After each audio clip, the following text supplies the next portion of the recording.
Journal of this week is done by Turkish group and published in the Journal of Oral Rehabilitation recently in 2025, titled Determining the Effect of Video Information on the Dental and Anxiety Levels of the Endodontic Patients, a randomized clinical trial. Study has three main objectives. First one is to determine the effect of pre-treatment video information on patients' anxiety levels using anxiety scales. The second is to evaluate the effect of a pre-treatment video information on stress level occurring in patients during endodontic treatment steps using electrodermal activity. And third, to investigate the relationship between patients' pre-treatment anxiety levels and socio-demographic characteristics thought to play a role in etiology of anxiety.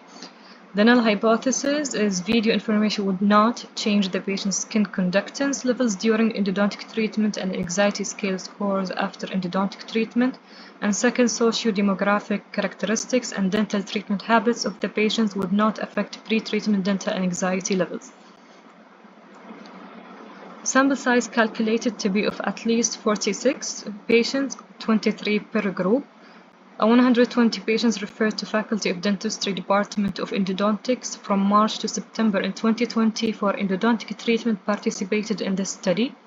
While patients were in the waiting room, they were asked to complete patient identification form and anxiety scales, the modified dental anxiety scale, stated rate anxiety inventory scale, and the visual analog scale, under supervision of the clinician and immediately after treatment.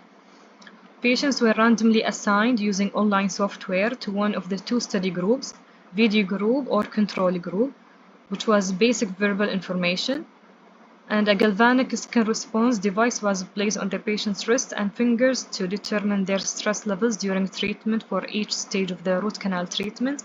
The start and end points were marked in the software used and the process of the procedure was recorded. This is the device.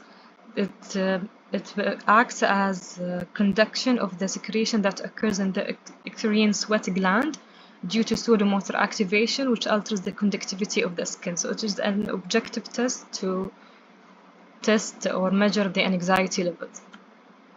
For the statistical analysis, one-way ANOVA was used for intergroup comparisons of parameters showing a normal distribution, and two-case HSD test was used to identify the group that caused the difference.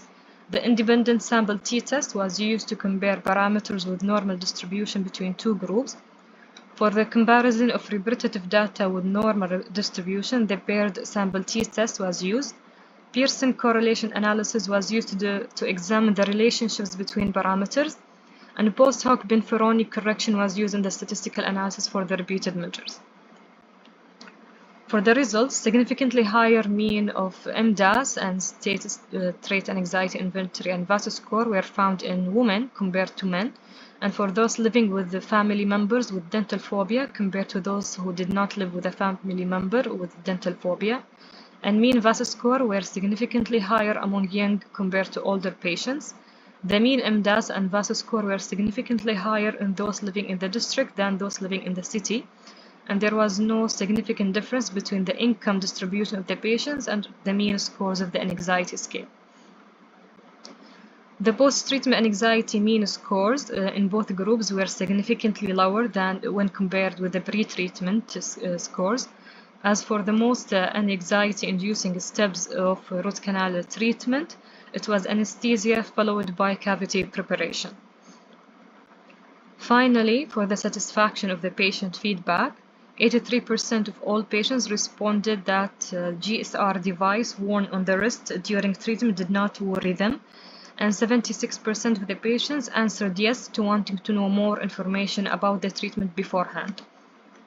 In conclusion, providing video information to patients did not cause a significant difference in anxiety scores and GSR readings during endodontic treatment compared to the patient who received routine information verbally.